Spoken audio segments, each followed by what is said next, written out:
You will lead well if you are as close to 100% healthy as you can be. What's really cool about you being healthy as a leader is your health multiplies. That's what the X stands for, multiplies into the people around you just naturally. I don't have to like make these big efforts or write these grand speeches. Just me being healthy will multiply into the people around me, to my staff, to my players. And so the whole point of You Are the Culture is how do we move you to 100X? Coaches, welcome back to the podcast. Super excited to have Seth and Kevin with me today from Be Better Leaders. Love it if you guys started off and just shared with the audience a little bit about your background in sport and the work you're doing now. And Seth, I'll throw it to you first. Sure. Yeah. So my story is I always start with I at heart and in training was a high school teacher and coach. And I was basically asked by my school in the greater Atlanta area to start a second high school. And one of the things we wanted to do was to found the high school on leadership. And so I got to be the young educator. This was now about 8 or 9 years ago, tasked with the great task of basically building a leadership academy from the ground up. How would you do it? What would you do? And then got to run that for about 5 years. And then during COVID, that gave me an opportunity, gave me some more time to figure out. I was doing all this amazing stuff in the classroom. I was using all this incredible leadership content from a company called Giant Worldwide. But the place I was seeing by far the most transformation was on the basketball court with my basketball team. And so I felt like I was hoarding a pot of gold. And so when the pandemic happened, it gave me more time to basically figure out how to get this in the hands of coaches. And so basically just reached out to my coaches network. My wife played basketball at Davidson College. She actually was just inducted into their Hall of Fame this past weekend, which was very cool, getting to go down memory lane. But reached out to kind of our network of mid-major college basketball coaches, started helping out their coaches with the stuff that I was doing and seeing on the basketball court. And then about 1.5 years into that, got a call from a guy named Jeremy Kubicek, who was partnered with this other guy here on this call, Kevin. And they basically were trying to figure out how to help leaders, primarily in NCAA athletics at the time, partnering with ADs. And they said, hey, Seth, we're looking for someone who has either done this with students, used giant stuff with students, or used it in sports. And I just happened to check both of those boxes. So that was a little over 3 years ago now. And they said, hey, do you want to be the team? And I said, absolutely. And within 6 months had left my teaching job and was working full time with and for Better. And so we've been at this for 3 years. And that's my story. It's how me and Kevin and Jeremy partnered up, and yeah, it's been awesome. I love it. Kevin, take it away. Yeah. So my story, I've just kind of always been a leadership junkie and found myself in leadership positions and spaces from middle school on, right? Like being class president in 6th grade. And whether I deserved these positions, I just always kind of found myself in these positions. And so loved leadership, was always interested in leadership. I've run, $20, $30 million teams in the corporate world, and then moved into college sports. I had no real connection. My entry into the sports world was doing social media training for student athletes. This would have been like 2011, 2012-ish, when every headline around student athletes and social media was negative, right? The dumb things they're putting online, how they're getting suspended, coaches banning them from it. And I love social media. And so I kept kind of complaining about what I was seeing, like, man, someone needs to talk to student athletes. Like, this can actually be a really good thing for them and the program if they understand how to use it well. Obviously, this is pre-NIL days where they could actually get paid, for how they use social media. But I complained about it enough that my wife and I were in Dallas having breakfast with some friends, and the guy was like, hey, either stop complaining about it or do something. And I was like, I don't know anybody in college sports. Like, I legitimately had zero contacts. I was just a sports fan with a Twitter account. And he's like, yeah, but you understand social media, so stop complaining or figure it out. I was like, all right. And so started a company called Fieldhouse Media, and that just kind of exploded, kind of became the social media guy in college sports. So I was traveling around the country all the time, talking to student athletes, which gave me a seat at the table with coaches and ADs and administrators to talk about other things that were actually happening in their life and seeing what was working in their department and their teams, what wasn't, which is what I was really interested in. Like, I knew I didn't want to be 45 or 50 talking to 19-year-olds about Snapchat. Like, that's not what I wanted to do with my life. And they didn't want that either. They didn't want some old guy up there, like, trying to act like I'm Gen Z or whatever. And so I realized there was just a major gap. And it's not unique to college sports. That's just where I was spending most of my time, that there was this gap in leader development. And what it mostly looked like was bringing in a motivational speaker for a day and the staff being like, oh, that was great. I'm going to be positive, and that was funny and entertaining. And then 2 weeks later, they're back to normal because there wasn't anything for them to actually do. It was just kind of this 30,000 foot be positive, be better, whatever.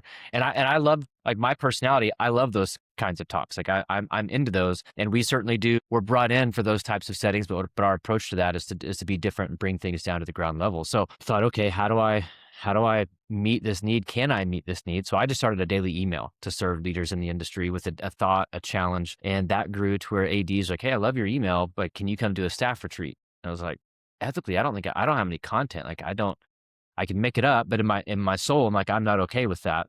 Cause I was just sharing kind of general thoughts or learnings or things that I saw. And about that time, Seth already mentioned him, but a guy named Jeremy Kubicek, who was running a company called Giant, who'd been a mentor of mine for years. My wife had worked for the company. He was moving back. So he ran John Maxwell's assets, built this thing called Catalyst and LeaderCast.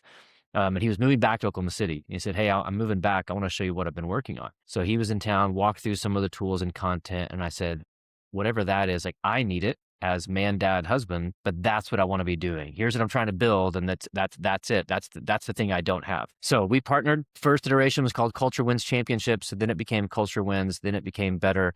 And it was just taking the content that Giant had created, which Giant is just a leadership certification company, and their tools and content are being used around the globe, like 127 countries or something, from military to Fortune 100 companies to school systems and hospitals and oil and gas and nonprofits.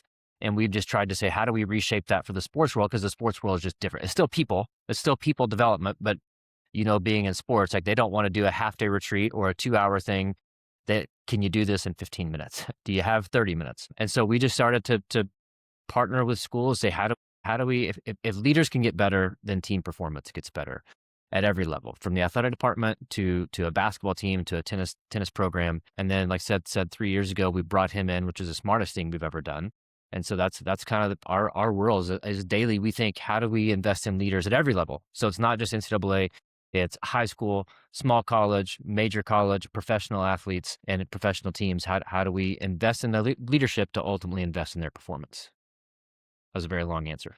Yeah, it's great. No, I love it. It's so cool to see how your journeys led you guys to, each other and what you guys are doing now and that work. And yeah, it's awesome. What you said there at the end, Kevin, brings true. I think it's what we all believe in. I think a lot of coaches know, whether they verbalize it or not, the kind of leader that the coach or coaches are impacts the performance of their team in massive, massive ways. I think that's probably a good segue into a recent book that you guys released together, Lead Yourself First. Will you guys talk about, first off, why you wrote it, and then we can start getting into some of what's in there and some nuggets for coaches. Seth, go for it. Yeah, so I'll talk kind of more broadly about better first, and then just kind of the context I think is helpful when I tried then to explain why a book. Luke, I was just listening to the episode with Zach Brandon you had a couple of weeks ago. I don't know Zach at all, but we've gone back and forth on Twitter a few times, as we do with many people. And it just was really cool to hear his story. But one of the things that we found is coaches need a lot of help. The way that we say that is, we believe that what coaches do is the most important work in the world. We think that the fact that they are oftentimes the most influential person in the life of a young person, when they will never be more impressionable, is so important. And yet the incentives behind coaching and who coaches young people are completely backwards. So with this thing that is massively important in our society, you have a group of people that a lot of times aren't even really electing to be there. They're being paid as an add-on to their salary. They haven't chosen to be there. There are plenty of coaches that love what they do. The listeners of this podcast, they're all in on coaching, right? They love what they do. They care about culture. They care about what you want to talk about and what we're here to talk about today. But that, I think we forget a lot of times that, like, 75% of coaches are just there to fill a seat because the school needs them to. And so what we realized early on was, hey, it's really hard to actually fund a business and to make an income for any individual who is like, hey, let's help coaches. Even so, you have all these well-meaning people out there who really want to help. Our coaches themselves have incredible stuff to offer coaches, and yet there's no incentive system. Like, the system doesn't work to incentivize people to help those coaches, or those coaches to help themselves. So Better kind of has two views. One is because we are lucky that we have relationships with some top NCAA institutions in the country. We get to almost think longer term than most people who are doing what we're doing get to think, because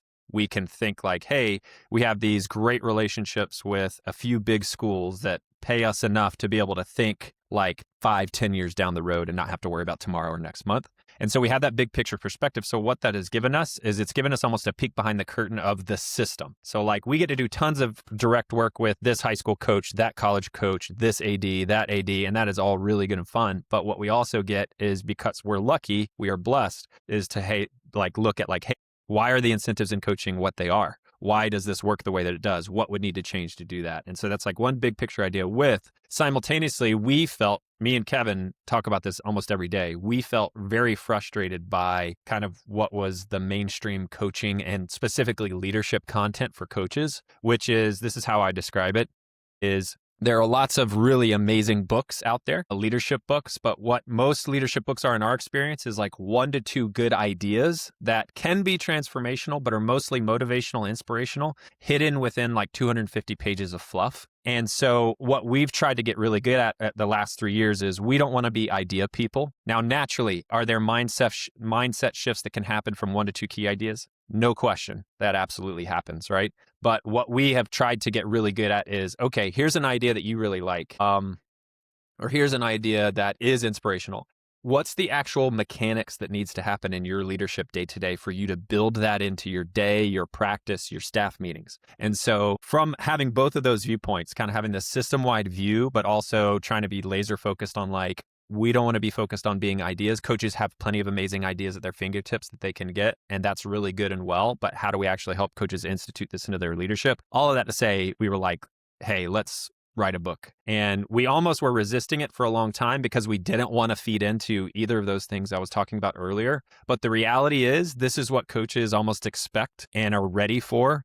We've tried everything under the sun to help coaches. And like, while we have awesome stuff that we get to do at the NCAA, our heart is really for the youth coach. And so like, we have a newsletter, we have an online community, we have really cool products we think that we've built to help coaches. But at the end of the day, what coaches really like and expect to be handed is a book. So we basically were like, hey, let's actually write our version of this book. If we wanted to read a coaching book, what would we do? How would we write it? And so that's what we did. And so it's in this form of lead yourself first. It's almost more like a manual, where it's like, hey, this is taken from the exact work we do when a coach or a program or an AD invites us in and says, hey, like, I want to become a better leader. What do you do? Let's start from square one. It's basically the program that we've built, put into 80 pages, and it is all very action-based. So it's light on the, here's the idea, or let us make this argument, let us tell the story, and it is heavy on the, here's how you actually do it and build it into your day. And so that was a very long-winded answer, but I think it also gives some context between how we think and what we're trying to do, and kind of maybe the niche we're trying to fill in coaching. And it kind of has all come to fruition in the form of this little 80-page book called Lead Yourself First. So yeah. Kevin, before you hop in and add to that, there's one thing that I want to share before I forget it, because Seth, as you were talking, it popped into my head there from a recent conversation I had. You're talking about the book's really focused on mechanics or maybe systems. Hey, here's how you actually implement this. One of the things that I think every coach would say, I want my team to hold each other accountable. I want to be a leader that holds people accountable, and I want my players to hold each other accountable. I was having this conversation with Brian Smith a few weeks ago. He's the wrestling coach at Missouri University, and man, incredible leader. Like, he's been there 28 years. We could talk about him for a while. You guys would be fascinated by him if you haven't. He wrote a book not too long ago about the culture they've built there. But we were talking in that conversation, and he talked about something that they do at the end of their practices together called Tough Talks. And it's literally this time where the wrestlers pair up with the person they were going against, and they have notebooks. And it's like 5 minutes where the person's just going to share, like, hey, this is how I was attacking you, and this is what I was doing. And they've got to listen to it and take it. And they systematized hard conversations. We have Tough Talks here. We gave it a name, and we do it all the time at this point in our practice. And it became normal for them to have hard conversations. And he's telling me all these things. I'm like, coach, he acts like it's really normal. And I'm like, this is not a normal culture. It's not, actually. What you've done is really impressive. And so I just share that to say I resonate with that too, because it's one thing to talk about some of these leadership principles or ideas, which are good things. But then the real question is like, so how do you do it on a consistent basis in your program to where you don't just say I'm about accountability, but it actually, your culture lives and breathes accountability. So I thought you guys would enjoy that story. And Kevin, I'll toss it to you to talk more about the book. Yeah, no, I love it. And I think that's a good point, because the idea is that, most leaders, what they come to us with, like, they're frustrated with XYZ with the team. My team is not this, we're not performing this way, we're not doing, how do I fix it? And the answer that they don't want to hear is, have you looked in the mirror? Because it's probably not your team. You recruited these people, or it's high school, obviously they didn't necessarily recruit, but these are the people that you have. Your job is to create an environment that gets them to perform a certain way, not to always get a certain outcome, right? Because that's out of our control, but to create an environment where they perform a certain way. And so we always say, but have you looked at you? The way we think about it, the leader is the signal, and they are sharing a signal. Their staff is either amplifying that signal or muddying it up for a variety of reasons, either defiance, either they're not equipped or they don't understand. And the team is a reflection. So it's like, if you don't like what's in the reflection, if you're standing in the mirror and you don't like what's in the reflection, like you don't just like wipe off the mirror. It's like, no, you got to change what's in the mirror. Like it's the thing that you're seeing. So if you don't like how your team is showing up, how they're practicing, how they're communicating, how they're performing, then you have to look all the way is, okay, what are they hearing from staff? Right. And is that, are they getting mixed signals from me? Or am I the reason that they're tight, that they're quiet, whatever it may be? And so this book, it's the first. So we're releasing 3 books over the course of the next year, and it's our system.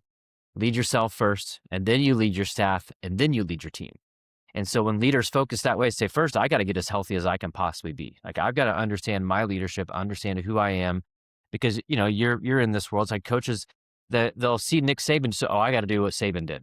Well, you're not Nick Saban, or you're not Dan Lanning, or you're not Signetti, or you're not Gino Auriemma, or Don Staley, or whoever. Like, you're you, and you just trying to copy some other coach, some other leader. Like that's not going to work. You can learn from them, but you have to figure out, okay, he does that or she does that. Well, what does that mean for me in my style and my voice and my program? And so that's what the book is designed to do, to look in the mirror and say, okay, if I want things to get better, I have to be modeling that and working on that.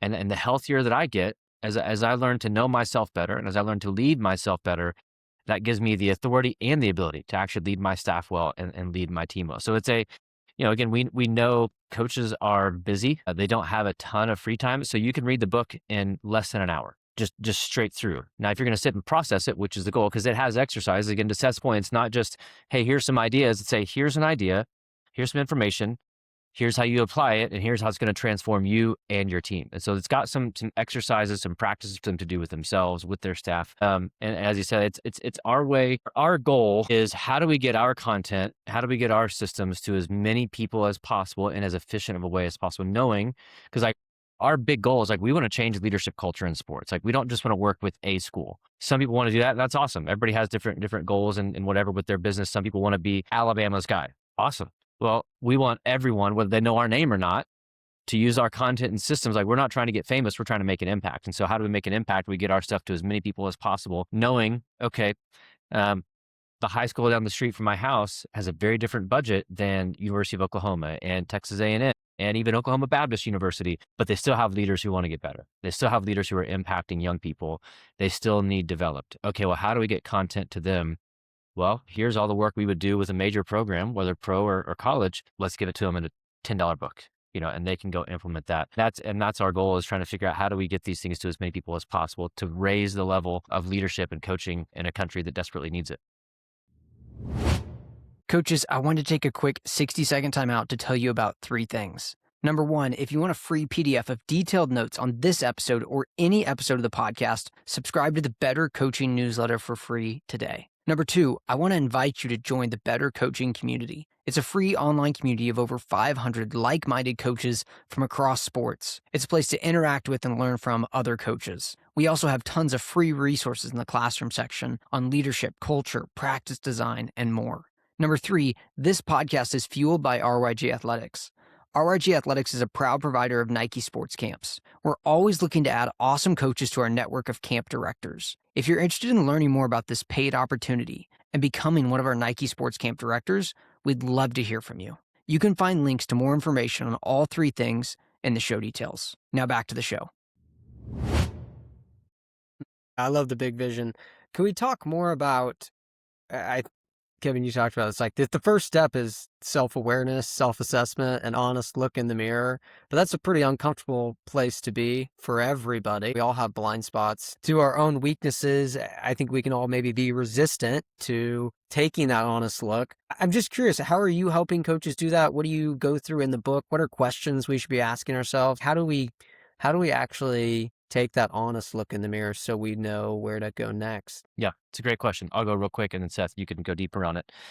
I think big picture view, one of the ideas that we talk about a lot is this idea of like reviewing your game tape. And so after practice, after a game, what do? You go watch the tape and see where were our players in position, what can we build on, what was going well, where were they out of position, what didn't go well, how do we correct it, and then you know what to practice for the next week until the next time you perform. And you it's just this constant process of preparing and performing and analyzing and adapting, and then you do it again. And so I always challenge coaches, like, you do that for your players.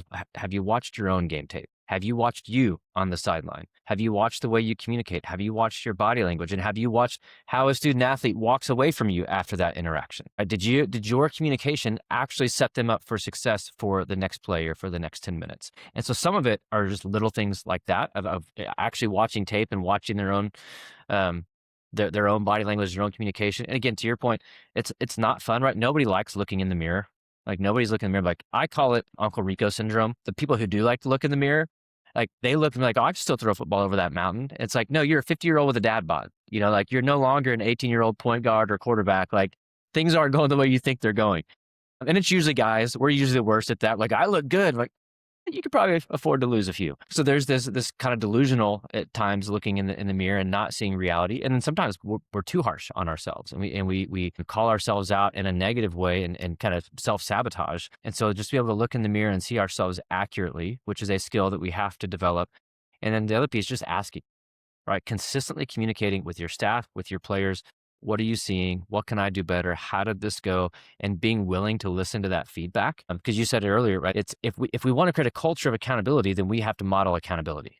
If you want to create a culture of direct feedback and honest feedback, we have to first be willing to invite that and receive that and respond well to that, and not get offended. So, okay, if my players are experiencing this, well, that's what they're experiencing. Whether I agree or not, doesn't really matter. If this is what they're experiencing, this is what they're experiencing. So then I have to look in the mirror and say, okay, what do I need to do to give them a different experience? Because something that I'm communicating or living clearly isn't being received the correct way. So I don't need them to hear different. I need to show up in a different way. So Seth, add some thoughts. Yeah, so I'll try to do it really quickly in like 3 minutes or less. It'll be a good test for the concept in the book. But I'll start with the inspiration, and then Luke, I'll work down into basically like how we would actually do it. And so the big inspirational idea that we use to kind of capture what Kevin's trying to say, which is the title of the first chapter is "You Are the Culture." And so the image that we use is what we call X. And one of the things I loved on that Zach was talking about, the Sherpa. Sherpa is a model that we use all the time. And the idea is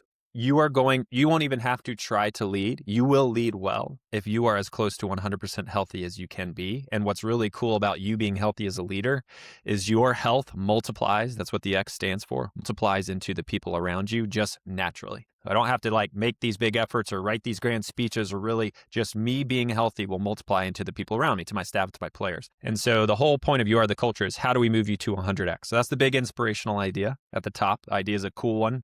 I think it resonates with leaders, makes sense. It stresses the importance of things like self-awareness. So the question is, how do you actually do it? So we have used this idea called the leadership control panel. And the idea is if your leadership is a ship that you are flying, it could be a spaceship or I don't know, aircraft of some sort. You have a control panel in that ship, and it has dials that constantly need fine tuning, right? Adjusting based on wind, based on temperature, based on how high you're flying, all this stuff. And so we want to basically identify what are those 5 controls on your control panel of your leadership that you constantly need to be monitoring so that you're always as close to 100% healthy as possible. And so we've offered 5, but we would never say, hey, these are the only 5 or these have to be your 5. But the 5 that we use in the book are composure, drive, focus, consistency, and perspective. And we have a definition for each. We have one question for each. And what we ask coaches to do is basically to rate a snapshot right now of, on a scale of 1 to 20, where would you say you are with composure? And so, for example, composure is, are you emotionally steady and you're responding appropriately in the right moment? And that could be tactically. I think most coaches' heads immediately go to like, okay, at the end of this game, did I make the right decisions? Did I set more of my subbing patterns? But also like in this conversation after a practice, when this mistake happened in a drill, that also is in your composure. And so we have a definition for each one. We think these are some of the five most important dials that you can be in control of. So the inside baseball kind of work on how that impacts your leadership is we are constantly encouraging coaches to score themselves against some standard. It's never going to be the best model, but some score or some measure or some data is better than none. And so just a 1 to 20 scale, does it have to be 120? No, but the convenient thing is 5 things, 1 to 20 adds up to 100. So if the idea is 100x, gives us a measure of, okay, one, where are we right now? Are we a leader that other people avoid because we're 0 to 40? Are we a leader that is subtracting because we're 40 to 60? Are we an additive leader? We're overall a positive influence, but we're not having the total influence we could because we're not at 80 to 100. And then what is my lowest score? What is something I can do in that area? Is it focus? Is it being focused on the right things that actually impact winning and performance? And am I able to spend enough of my time on that? So what do I need to change? And then out of that, you build what we call performance rhythms. And so we think that the way that you lead yourself first is by building in rhythms into your day, week, month, or year. And so we just ask coaches, hey, don't try to bite off more than you could chew. Don't turn this into a New Year's resolution where you're trying to do something in all of them. Pick the one that you scored the lowest and just pick, am I going to try to do something daily, weekly, monthly, or annually? And I'm going to pick the smallest possible thing I can do that will help me stay more focused, that will raise my focus. Maybe I scored focus 10 out of 20. It'll raise it to a 15 out of 20, at least for the next 14 days. And then you can evaluate. Then you can change the performance rhythm. Then something else might be the lowest score. So you're constantly adjusting these dials on your leadership control panel, which is a measure of your internal dashboard, what's going on inside of your leadership that then impacts what we call your external operating system. I love what you were saying earlier, Luke, calling them systems. That's the same language we use, that you can then impact your external operating system. Well, what are you actually doing in your leadership daily, weekly, monthly to lead yourself first? So yeah, there's an attempt to try and go from big motivational idea down to like, well, how do you actually do that? Yeah, no, I like that. We're getting there. Dude, self-assessments are powerful, just to make you consider this and give yourself a rating. And unless you have Uncle Rico syndrome, which maybe we all have at times, honestly, a lot of people are brutal on themselves too. I know I am. So I love that. I'm going to put you on the spot, Seth. Would you mention the definition of composure that you guys do? Will you do the definitions for drive, focus, consistency, and perspective? Absolutely. Yeah, absolutely. So composure, I'll just say it again, is, are you emotionally steady and respond appropriately in the right moment? Drive is, are you tapped into a deeper purpose or just grinding through each day on autopilot? So for each of these, you'll see, just again, we kind of tried to position almost opposite ends of a spectrum. So not in terms of the idea, but in terms of how it actually plays out. So on one side, you have tapped into a deeper purpose. What is the opposite of that? In our mind, that looks like someone who is just kind of going through autopilot each day and not really thinking about intention in their why. So drive is, are you tapped into a deeper purpose or just grinding through each day on autopilot? Focus is, are you focused on what matters most or constantly distracted and spread thin? Consistency is, are you modeling the standards every day or are you sending mixed signals based on how it's going? And perspective is, are you leading with the long game in mind or reacting to the moment? Which I'll just quick note on that one, I think is, in my view, sitting with a lot of coaches over the past 18 months and getting to really enter into their world, I think is probably what I would rate as the number one issue I see most often, is coaches basically sacrificing any form of the future, not even like next year, but I'm talking about like next week, because we're so laser focused on winning today that's the idea of perspective, is like, are you able to, when you need to, give yourself that perspective to go, okay, what is this really all about? What are we really trying to achieve big picture? And how does today fit into that vision of the steps that the checkpoints we're trying to hit to take my program where I want it to go? Yeah. One thing I would add to that real quick is a question I've been working with some leaders lately is kind of build off that idea Seth was talking about. Because they don't play the long game, which means there's something driving their over focus on today. And I know there's the idea like, yes, you can only be where your feet are, right? Like I understand that piece, but I always ask them, what are your goals? Because your goals drive your action. If your goal is to build a sustainable program, that's going to change how you show up today. If your goal is, I don't want to get fired, then that's going to change how you coach today.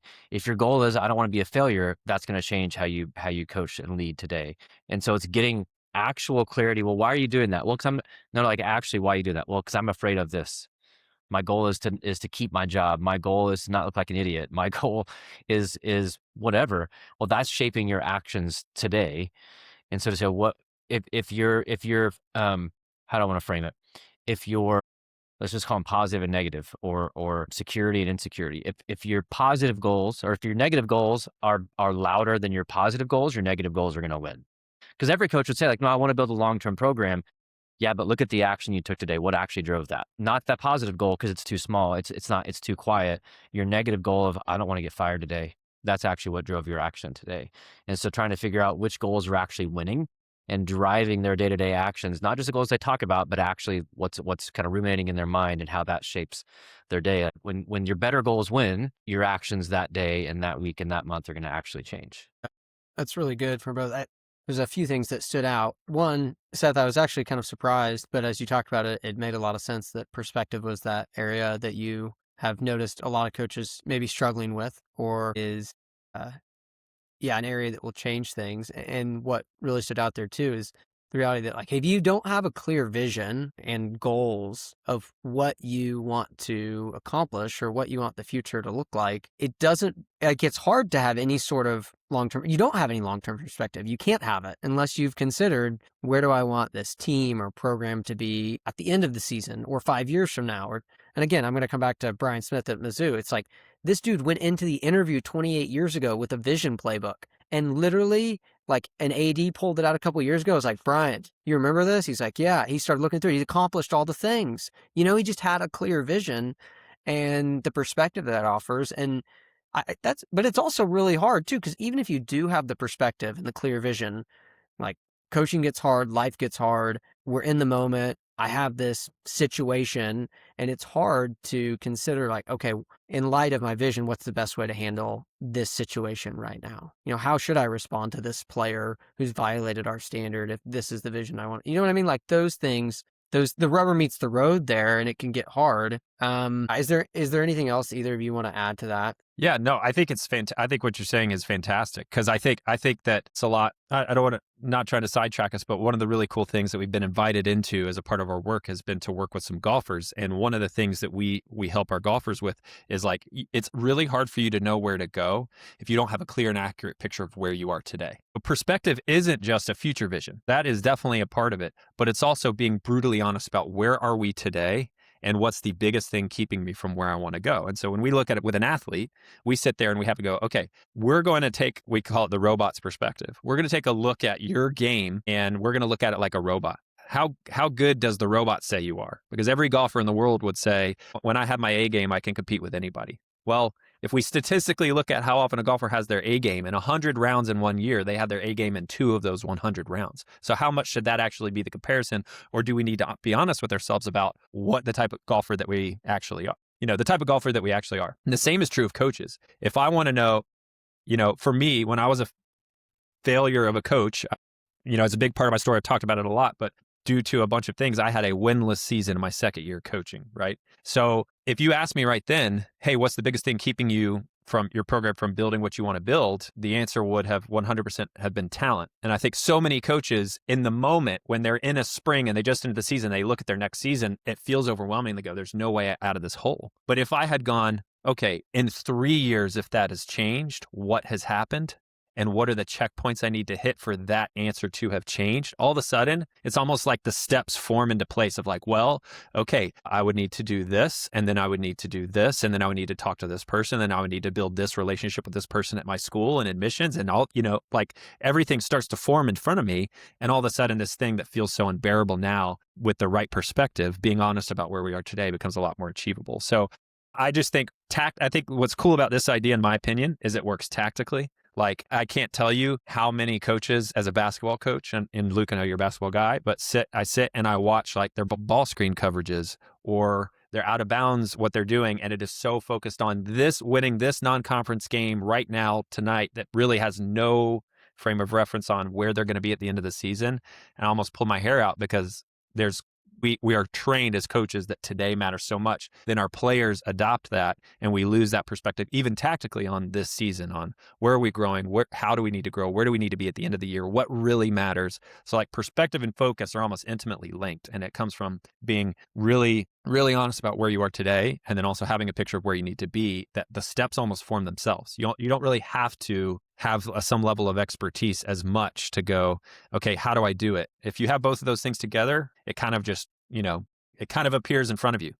The red carpet appears, or the steps appear up to wherever it is that you're trying to go or take your program.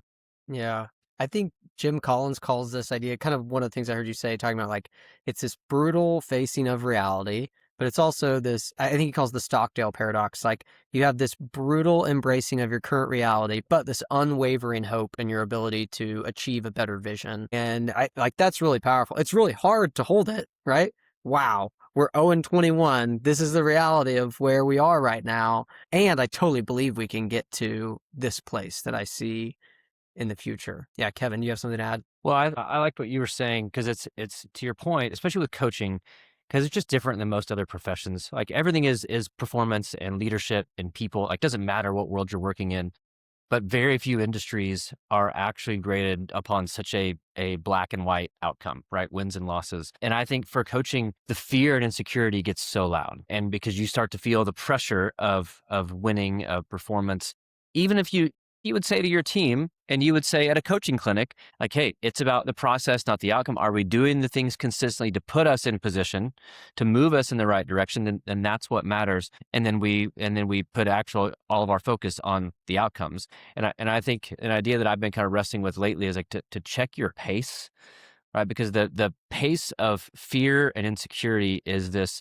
scurrying, moving quickly. You're trying to overdo it because you've lost perspective, and that pressure, that fear leads to pressure, and it just changes your pace of how you operate. Or are you moving at? And I know this is gonna be very like cheesy saying, sorry up front. Like, are you moving at the pace of purpose? I mean, like, I know where I'm going. I don't have to scurry to get there. I don't have to rush. That doesn't mean you aren't moving intentionally or quick. Jeremy talks about this idea often of there's hustle and scurry. And let's keep with basketball. If there's a 8 seconds left and you're running inbounds, the team that's not prepared is scurrying, right? There's a whole lot of movement, but not with purpose. And it's just utter chaos. And it's like, with 0.3 of a second left, somebody's throwing up an off balance shot because they weren't actually prepared for the moment. The team who's playing with purpose, 8 seconds left, they know what they're moving quickly, but they're moving on purpose. And there's a reason they're going a certain direction. They're setting something up.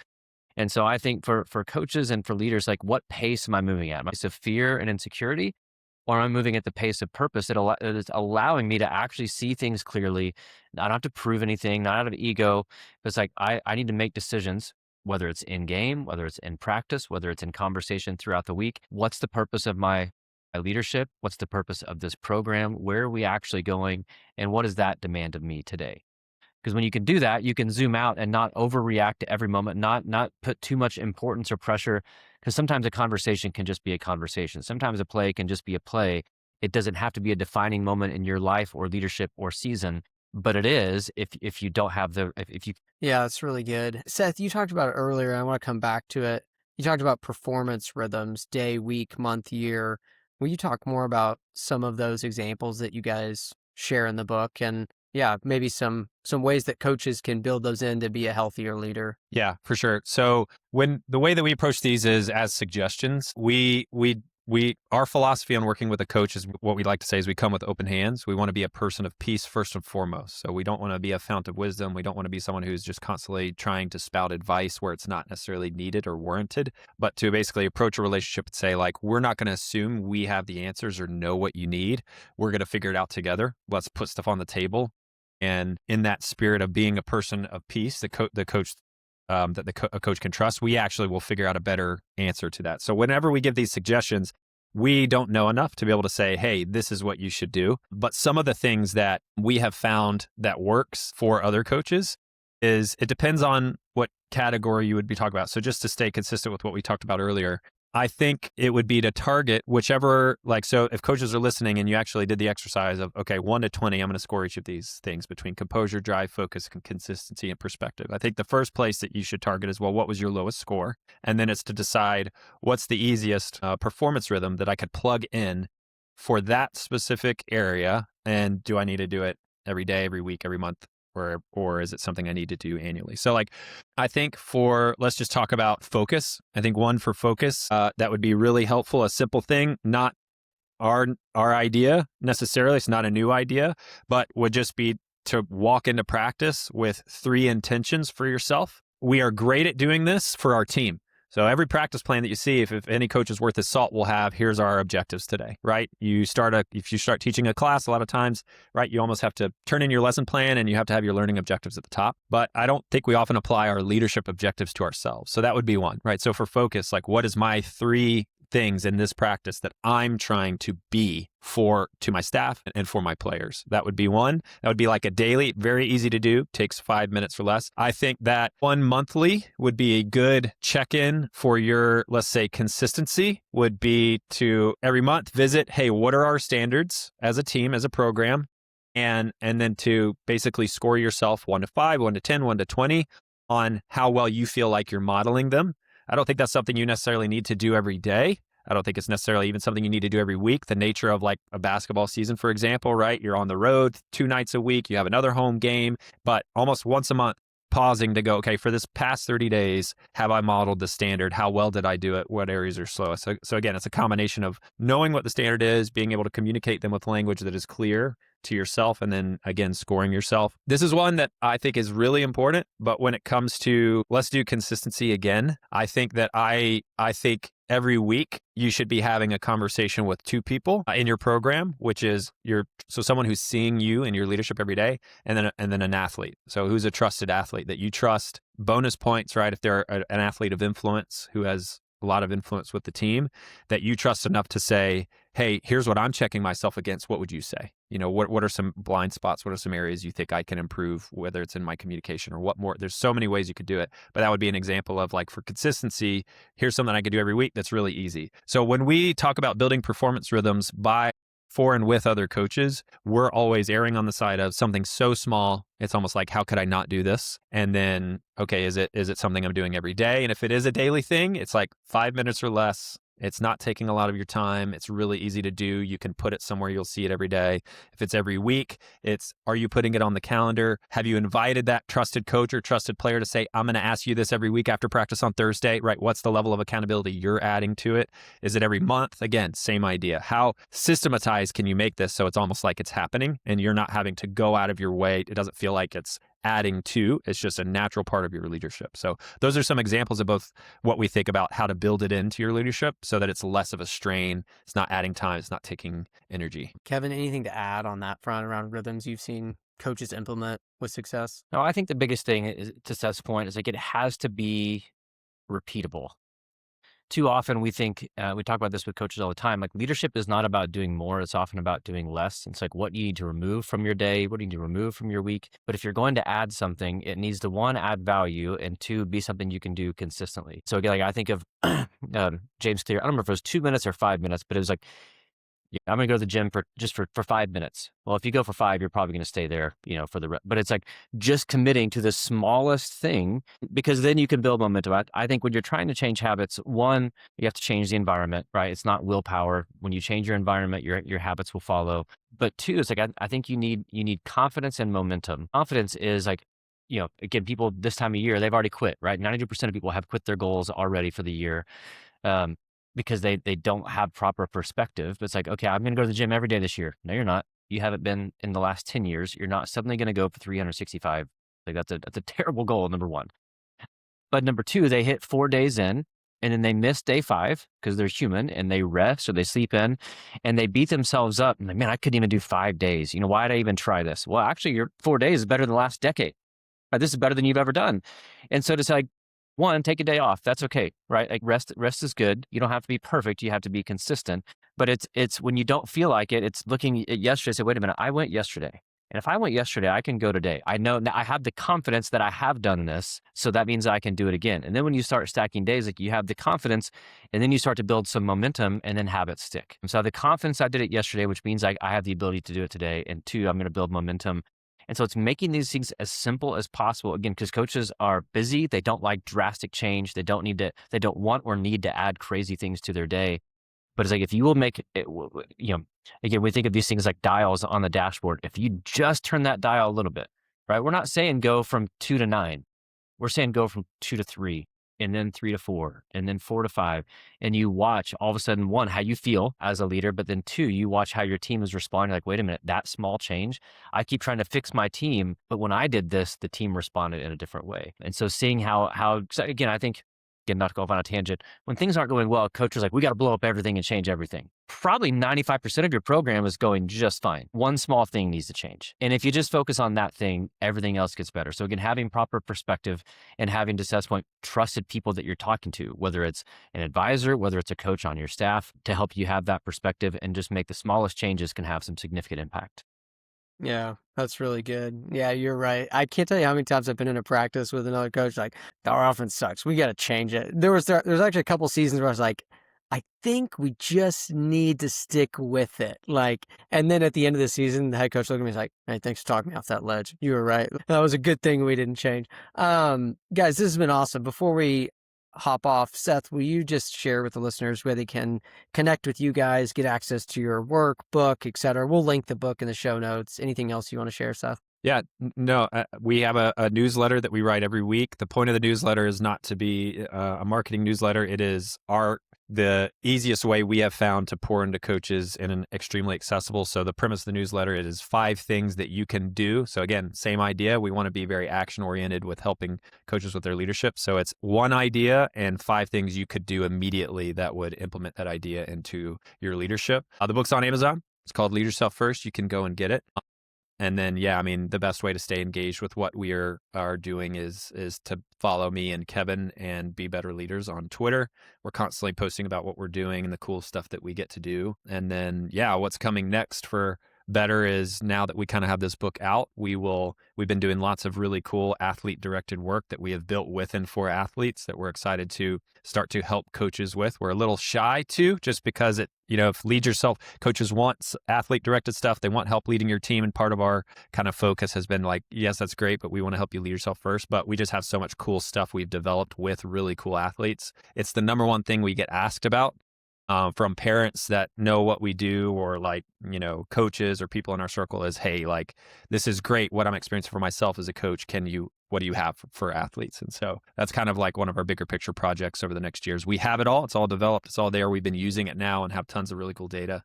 And we're trying to figure out what's the best way to put it in the hands of coaches who would want to use it or find it valuable, or athletes or parents, so on and so forth. So that's kind of like the next big thing you will see from Better. But yeah, that's sweet. Real quick, last question, super fast. Which one of the 5 voices are each of you? Seth, go first. Good question. Look at you doing your homework. I'm a creative pioneer. Fascinating. Kevin? I'm a connector creative pioneer. Okay. And one thing I would say real quick, if you're looking for the book, I know you're going to link it on the show notes, but for anyone who just listens and wants to go find it, it's the one with the green cover on Amazon. Lead Yourself First. I'm not going to pretend like it's the most unique title. There's probably 50 books with that same title. So make sure you look for the one. The Kindle version is a bright green copy. The paperback is a little more muted, but look for the green copy. Yeah, I'm connector creative pioneer. Do you know yours, Luke? Yeah, I mean, I took it when I was in college working at a summer camp. Yeah. And I was a pioneer. And the funniest part of it is I took it and we broke up into groups by our voice.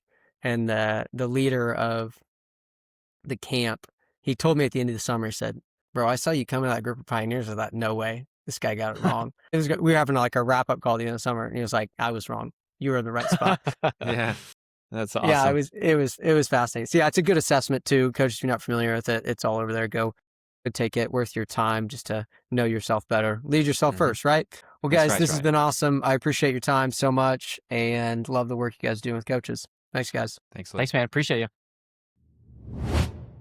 Coaches, thanks for listening to this episode of the podcast. To learn more or connect with the guests from this episode, check out the links in the show details. And if you want a free PDF of detailed notes on this episode or any episode of the podcast, subscribe to the Better Coaching newsletter today for free. We'd also love to see you in our free Better Coaching online community. It's a great place to learn and connect with like-minded coaches from across sports. And finally, if you're interested in becoming one of our Nike Sports Camp directors, we'd love to talk with you about this paid opportunity. You can head to the show details for links to learn more about all of those things. Thanks for listening to the podcast.